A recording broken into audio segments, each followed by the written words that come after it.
சுமோவியூ நேயர்கள் அனைவருக்கும் வணக்கம். இன்னைக்கு நம்ம கூட ஆஸ்ட்ராலஜர் சத்யசீலன் அவர்கள் இருக்காரு. திருப்பதி வழிபாட்டு முறை எப்படி பண்ணணும், அதுல நம்ம செய்யக்கூடிய தவறுகள் என்ன அப்படின்றத பத்தி தொடர்ந்து அவர்கிட்ட கேட்டு தெரிஞ்சுக்கலாம். வணக்கம் சார். ஸ்ரீ குருப்பியோ நமஹா, ஸ்ரீ மாத்ரே நமஹா, ஓம் அகத்தி சாயி நமஹா. வணக்கம். இப்போ நிறைய பேருக்கு இருக்க பிரச்சனை என்ன அப்படின்னா பண பிரச்சனை தான். ஸோ எல்லாத்துக்கும் ஏதாவது ஒரு வகையில பண பிரச்சனை அப்படின்றது நிச்சயமா இருக்கும். அது குழந்தையில இருந்து பெரியவங்க வரைக்கும் எப்படி வேணா சொல்லலாம். ஸோ பொதுவா இந்த பண வரவை அதிகரிக்கணும். ஸோ பணத்துக்கான தெய்வம் அப்படிங்கும்போது நம்ம திருப்பதி வெங்கடாச்சலபதியை தான் பொதுவா சொல்லுவோம்.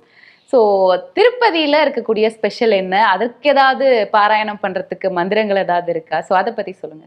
திருப்பதி பெருமாள் கடன் பாத்தீங்கன்னா நம்மளாலதான் அவர் கடன் அடைச்சிட்டு இருக்காரு. ஓகேங்களா? ஸோ இப்போ மிக முக்கியமான விஷயம் என்னன்னா, திருப்பதி போனால் முதல்ல திருப்பம் வரும்னு சொல்லுவாங்க. திருப்பதி போனால் நமக்கு மாற்றம் கண்டிப்பா வாழ்க்கையில கிடைக்கும், நம் பொருளாதாரத்துல உயருவோம்னு சொல்லுவாங்க. வியாபார வெற்றி மிக சிறப்பாக இருக்கும். இருக்கக்கூடிய வியாபாரிகள் அத்தனை பேருமே திருப்பதி பெருமாளுடைய பாதத்தை சரணாகத நிலையாக பிடித்தவர்கள் தான். இப்போ திருப்பதி ஏன் இவ்வளவு முக்கியத்துவம் அப்படின்னா, ஜோதிட அடிப்படையில் பாத்தீங்கன்னா வியாபாரத்திற்கு உரிய கிரகமாக வருபவர் யார் என்றால் புத பகவான் தான். இந்த புத பகவான் உச்சம் பெற்ற அமைப்புல இருக்கக்கூடிய பெருமாள் தான் திருப்பதி பெருமாள். ஏன்னா புதன் பெருமாள் ரெண்டுமே ஒண்ணுதான். புத பகவானுக்கு அதிதேவதை யாருன்னா பெருமாள்னு தான் சொல்லுவாங்க. ஸோ புதன்கிழமையில பெருமாளுக்கு விசேஷமான பூஜைகள் நடைபெறுவதை நம்ம கண்கூடாக பார்த்திருக்கிறோம். அப்போ ஒரு மனிதனுடைய வாழ்க்கையில புதன் உச்சம் அடைந்தால் அவருக்கு என்ன நடக்கும்னா, கடன் நிவர்த்தி ஆகும், போட்டி பொறாமை தொழிலில் இருக்கக்கூடிய பிரச்சனைகள் நீங்கும், சொத்து பிரச்சனை என்பதே வராது.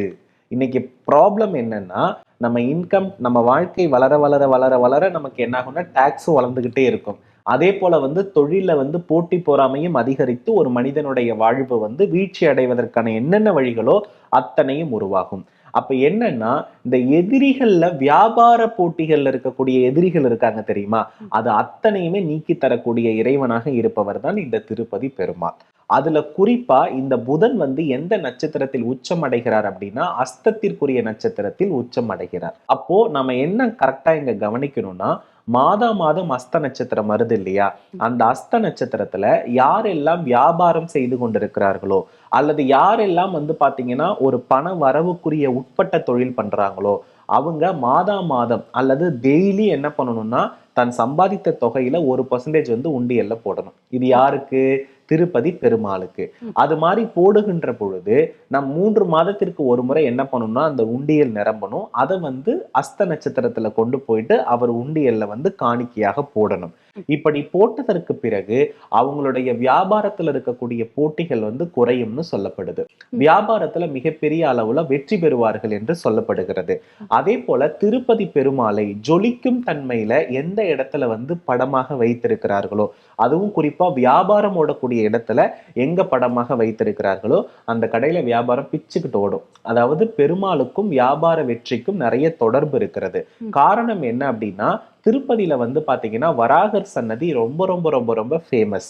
வராகர் யார் அப்படின்னா, பூமியை மீட்டு கொடுத்தவர் நமக்கு நன்றாகவே தெரியும்.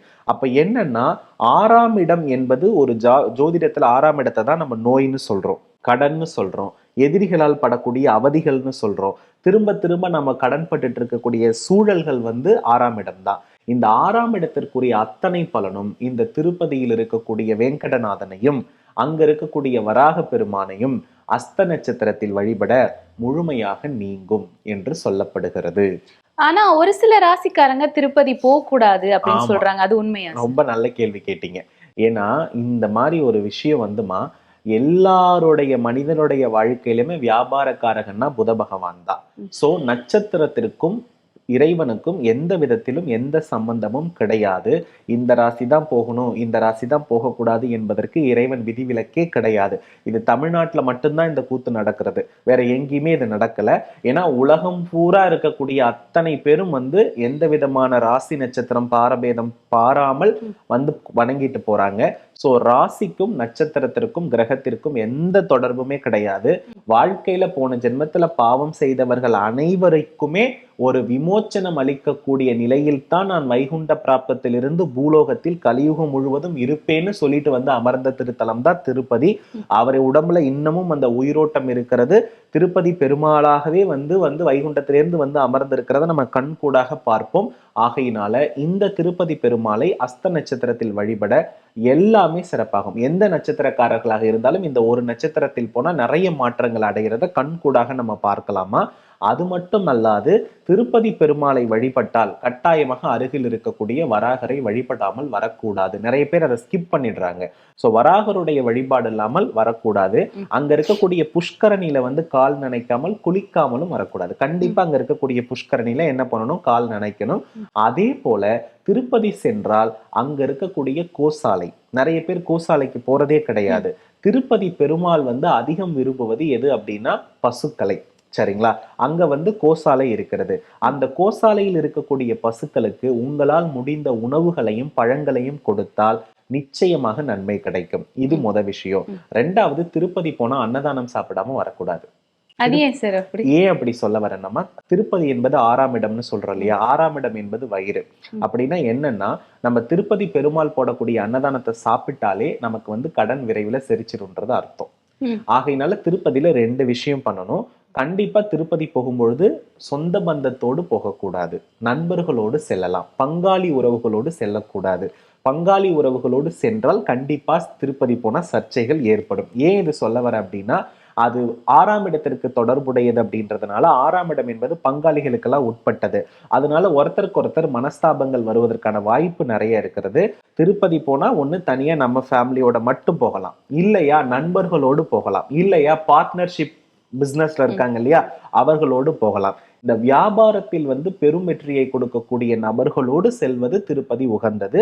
திருப்பதி போயிட்டு பெருமாளை வந்து வியாழக்கிழமை அஸ்த நட்சத்திரம் இதெல்லாம் ரொம்ப சிறப்பான ஒரு விஷயம். அதற்கு அடுத்தபடியா அன்னதானம் கண்டிப்பா சாப்பிடணும். அதற்கு அடுத்தபடியா அங்க இருக்கக்கூடிய கோசாலையில கட்டாயமா உணவு பொருள் கொடுக்கணும். அதே போல திருப்பதி பெருமாளுடைய படத்தை ஜொலிக்கும் தன்மையில அங்கிருந்து வாங்கி வந்து வீட்டினுடைய வரவேற்பறையில் வைப்பது நல்லது, வியாபார ஸ்தலத்தில் வைப்பது நல்லது. நம்ம எல்லாத்திலுமே பதிகத்தை பத்தி பேசியிருக்கோம். ஆனா இந்த திருப்பதி பத்தி நம்ம இன்னும் பதிகத்துக்கோ மந்திரத்துக்கோ வரல. அதாவதுமா, ஓம் நமோ நாராயணா அப்படின்னு விஷயம் இருக்கு இல்லையா, இந்த ஓம் நமோ நாராயணா அப்படின்ற மந்திரத்தை தினசரி ஒருத்தர் வந்து தன்னுடைய வேலை தொடங்கும் முன் ஒரு நோட்டு போட்டு வச்சுக்கணும். ஸ்ரீராம ஜெயத்துக்கு வச்சிருக்கிற மாதிரி அந்த நோட்ல தினசரி வந்து பாத்தீங்கன்னா 24 முறை ஓம் நமோ நாராயணா அப்படின்றத கிரீன் இங்கால எழுதணும். அப்படி எழுதி அதை வந்து மனதார வேண்டி பெருமாளுடைய போட்டோவிலேயே அந்த நோட்டை கொண்டு வச்சிடணும். இந்த மாதிரி ஒருத்தர் டெய்லி ஃபாலோ பண்ணும் பொழுது கண்டிப்பா அவருக்கு வியாபார வெற்றி கிடைக்கிறத கண்கூடா நீங்க பார்க்கலாம். அதே சார் கிரீன் இங்க்ல, கிரீன் அப்படின்றது புதன், கைகள் என்பதும் புதன். இது ரெண்டிலையுமே புதன் வந்து என்ன ஆகிறாருன்னா உச்சமாகிறார். அது பெருமாளிடத்தில் இருக்கின்ற பொழுது, அதாவது கையும் கண்ணும் ஒன்றாக இணைந்து வேலை செய்யும் பொழுது அந்த எழுதக்கூடிய அந்த வார்த்தையே வந்து எந்திரமாகிறது. நம்ம அதை சொல்லும் பொழுது அது மந்திரமாகிறது. எந்திரமும் மந்திரமும் இணையும் பொழுது ஒரு மனிதன் பஞ்சபூதம் அவன் வசமாகிறது. ஆகையினால் பஞ்சபூதத்தை தன் வசம் வைத்தவர் தான் இந்த உலகத்துல பெரிய அளவலம் வர முடியும். அப்போ இதை கரெக்டா ஒருத்தர் ஃபாலோ பண்ணும் பொழுது நிச்சயமா அவர் வியாபாரத்துல மிகப்பெரிய வெற்றியை அடைய முடியும். இன்னைக்கு நிறைய பேர் என்ன பண்றாங்கன்னா, வியாபாரத்துல வெற்றி அடையறதுக்கு கருங்காலி போடலாமா, அதை போடலாமா, இதை போடலாமா, எதை பண்ணினா நல்லா இருக்கும்னு இந்த தெளிவற்ற மனநிலையில் இருந்தாலே கண்டிப்பா பணம் வராது. அதனால நம்ம காலம் காலமாக சொன்ன விஷயம், திருப்பதி சென்றால் திருப்பம் வரும்னு. அதனால இந்த திருப்பதி பெருமாளை ராசி நட்சத்திரம் இது இல்லாம எல்லாருமே தாராளமா வணங்கலாம். இந்த திருப்பதிக்கு போயிட்டு வந்ததற்கு பிறகு இதை கரெக்டா ஃபாலோ பண்ணா போதும். திருப்பதியினுடைய உயர்ந்த நாமமே ஓம் நமோ நாராயணா தான். இதை நம்ம கரெக்டா ஃபாலோ பண்ணுங்க, நிச்சயமா நல்ல பலன் இருக்கும். இப்போ குழந்தை வரம் வேணும் அப்படின்னு சொல்லி வேண்டவங்க வந்து திருப்பதியில போய் வேண்டிக்கிட்டா குழந்தைங்களுக்கு ஜட முடியோட குழந்தை பிறக்கும்னு சொல்றாங்க. இது எந்த அளவுக்கு உண்மை சார்? அப்படி கிடையாதுமா. அதாவது திருப்பதி பெருமாள் வந்து 6ஆம் இடம் என்றாலே நோய் தானே. இப்ப வந்து ஒருத்தருக்கு வந்து கணவன் வந்து புதன் அப்படின்றவர் யார் அப்படின்னா, ஒரு ஆணுடைய விந்தணுவில் இருக்கக்கூடிய நகர்வு திறனுக்கு புதன் தான் அதிபதி. அந்த நகர்வு திறன் இல்லை அப்படின்னாலே அது போயிட்டு என்ன பண்ணாதுன்னா கருமுட்டையில சேராது. அப்போ திருப்பதி பெருமாளை யாரு எல்லாம் மலை ஏறி தரிசிக்கின்றார்களோ அவர்களுக்கு ஆண்களுடைய ஹார்மோன் வந்து என்ன ஆகும்னா அதிகமாகும். அப்ப என்ன ஆகும்னா அந்த ஆண் ஹார்மோன்ல இருக்கக்கூடிய, குறிப்பா அந்த விந்தணுவில் இருக்கக்கூடிய விந்தணு நகர்வு திறனை அதிகப்படுத்தி கொடுப்பவர் யார் அப்படின்னா திருப்பதி பெருமாள் தான். அதனால தான் என்ன பண்ணுவாங்கன்னா பச்சை நிறம் உள்ள அத்தனை உணவுகளையும் எடுத்துக்க சொல்லுவாங்க மருத்துவர்கள். அதுல குறிப்பா கீரையை நிறைய எடுத்துக்க சொல்லுவாங்க. அதனுடைய மிகப்பெரிய வடிவம் தான் துளசி. நீங்க நல்லா கவனிச்சு பாத்தீங்கன்னா பெருமாளுக்கு மலர்கள் அதிகமா சமர்ப்பணம் பண்ணியிருக்கிறத விட துளசி தான் என்ன பண்ணியிருப்பாங்க, அதிக சமர்ப்பணம் பண்ணி வச்சிருப்பாங்க. அப்ப என்னன்னா இந்த இடத்துல உடல் சுறுசுறுப்பு, அதே போல வந்து பாத்தீங்கன்னா குழந்தை பிறப்பதற்கான அந்த விந்தணுவினுடைய நகர்வு தன்மையில் குறைவுபட்டு இருப்பவர்களுக்கு, இதுக்கு பேர் ஆண் மலட்டுத்தன்மைன்னு அர்த்தம். ஆண் மலட்டுத்தன்மை இருப்பவர்கள் அனைவருமே வந்து பாத்தீங்கன்னா திருப்பதி செல்ல நிச்சயமா குழந்தை பேறு என்பது உறுதியாக கிடைக்கும். அப்படி கிடைத்ததற்கு பிறகு துலாபாரம் தருவது என்பது அந்த ஆலயத்தினுடைய மிக முக்கியமான விசேஷம்.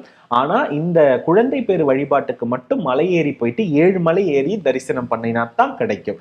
ஆகையினால 7 மலை ஏறி தரிசனம் பண்ணி துலாபாரம் செலுத்துகிறோம். புத்திர பிராப்தம் வேண்டும், இறைவா நீயே வந்து மகனாக பிறக்க வேண்டும் அல்லது உன் துணையாளை மகளாக பிறக்க வைங்க, நீங்க எதை வேண்டீங்களோ அது திருப்பதி மலை தந்தே தீரும். ஆகையினால வந்து பாத்தீங்கன்னா திருப்பதி சென்றால் குழந்தை பிராப்தம் என்பதும் உறுதி. அதுல மற்ற சர்ச்சைகள் எல்லாம் அப்படிலாம் எதுவுமே கிடையாது. நார்மலா நல்ல குழந்தை பிறக்கும். அதற்கு காரணம் வந்து அந்த விந்தணுவினுடைய நகர்வு திறன் தான். ஸோ வழக்கம் போல இன்னைக்கும் எங்க வந்து திருப்பதி பற்றி எங்களுக்கு தெரியாத நிறைய விஷயங்கள் எங்க கூட ஷேர் பண்ணிக்கிட்டீங்க. ரொம்ப நன்றி. நல்லதுமா. வெற்றிவேல் முருகா.